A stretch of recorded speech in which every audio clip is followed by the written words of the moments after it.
So how do we market? You are a very experienced person. You've been all around the world, served in very high places, both in Nigeria and overseas. As you see our competition out there, how do we market ourselves? Okay, today? Prof, how do we posture? How do we begin to sell the little that we have, or whatever we have now? The way I see it, basically, Prof, is that before you market anything, yes, you have to have it in the first place, and then it has to be reasonably good. Yeah. Because if you have a bad product, who is going to buy it? Who will listen to you? Yeah. So we have to put our house in order. Yeah. We have to continue to have this purposeful leadership. And then we have to give opportunity to whoever, the youth. It's not a question of just empowering them to get jobs or something.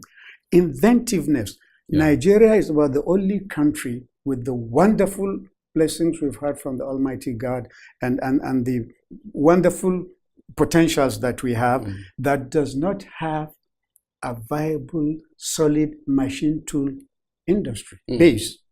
I don't know of any country in the world, China, India, Malaysia, some of Korea, that were looking up to Nigeria some few decades back, but that have zoomed ahead of us. We're importing so when you say machine tool based, just for the sake of understanding, what are you really referring to? Machine tool based, machine tools are machines to make machines. Okay. So all we do basically is that we import engine blocks and we assemble.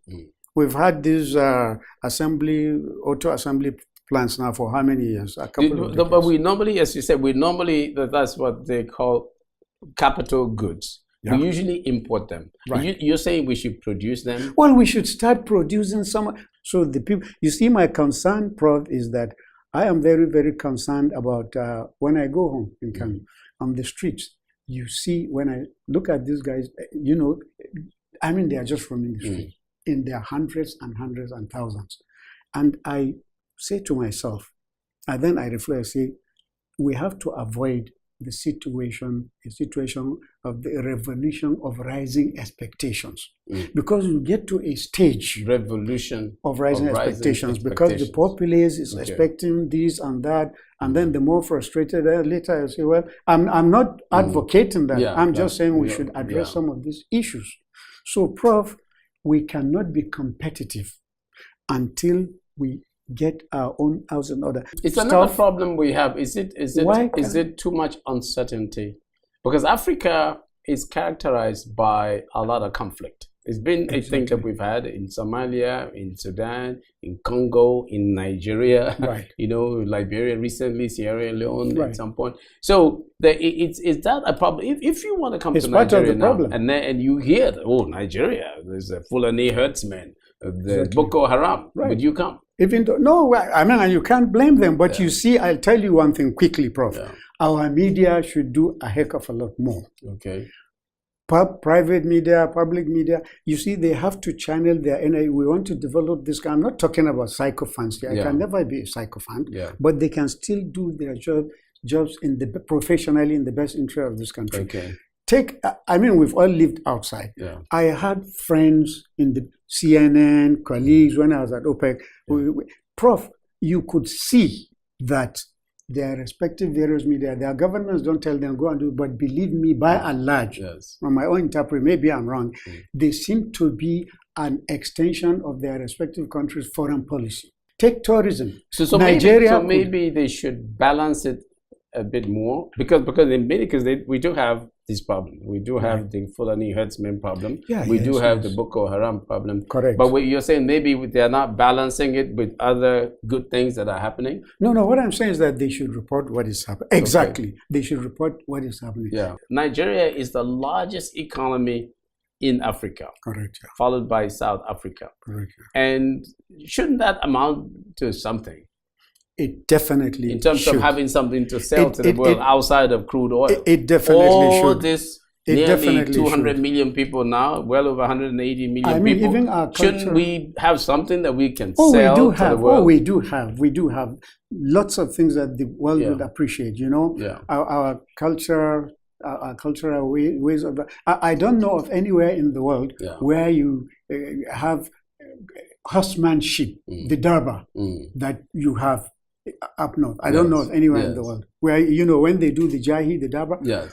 And then the same thing when you go to Southwest, go to Lagos, the Ayo Festival. These are unique things. Go to South, go to South. You have the Atilogu, Calabar, everywhere, the Obudu. Carnival. Exactly, the carnival. So we have things even River State picking it up. We have things but the problem, but the problem is that you said it earlier, Prof. You know, people are scared. Because they say, oh, they hear only negative things about Nigeria. Say, oh, Nigeria, if you go this and that, blah, blah. So they get, and then you need those funds. You know, very quickly. So you're saying tourism could be something to market to the way, is what you're trying to say, right? It could be a very, very, very, it could be a very credible foreign exchange. I'll give you a quick example. When I was in Vienna for 3 consecutive years in the 90s, when I was with OPEC, Austria and the statistics were there.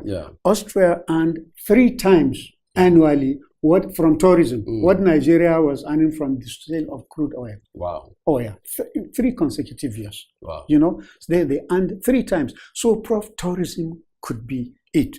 But it's not only tourism. Look, we have solid minerals. We have so many other things. But that's why we have the Ministry of Culture and Tourism, the Ministry of Mines and Steel, or Solid Minerals. Yeah, but you see, Prof, if you have Ministry of Culture and Tourism, just that by itself will not be able to do it, because there are other factors. People will look at the environment, you know, like you said, oh, I want to visit the Obuduran, the Yankari Games Reserve, but hey, maybe these terrible guys will be looking. So many other things. Well, I think that we are not marketing. I personally think that we're not marketing ourselves well. Well, we're not marketing what with the positive things that we have. I agree. I think that we should take more conservative actions. At least start somewhere. Even from the community level. Of course, yes. To state level, to federal level. But are the communities involved? But that we should. Are they involved? The local communities? Obviously they are not. Yeah, but we should. And that's why we're having this discussion. Exactly. You to have sensitize people to things that can be done. You have to involve the communities, because any part of this country you go, you'll find something almost unique. Well, Farouk, I want to thank you so very much. You are wonderful. We appreciate you. And Prof, we would like to see you again very soon. Prof, you are more wonderful. I appreciate it. Thank you. That was fantastic. Keep it up.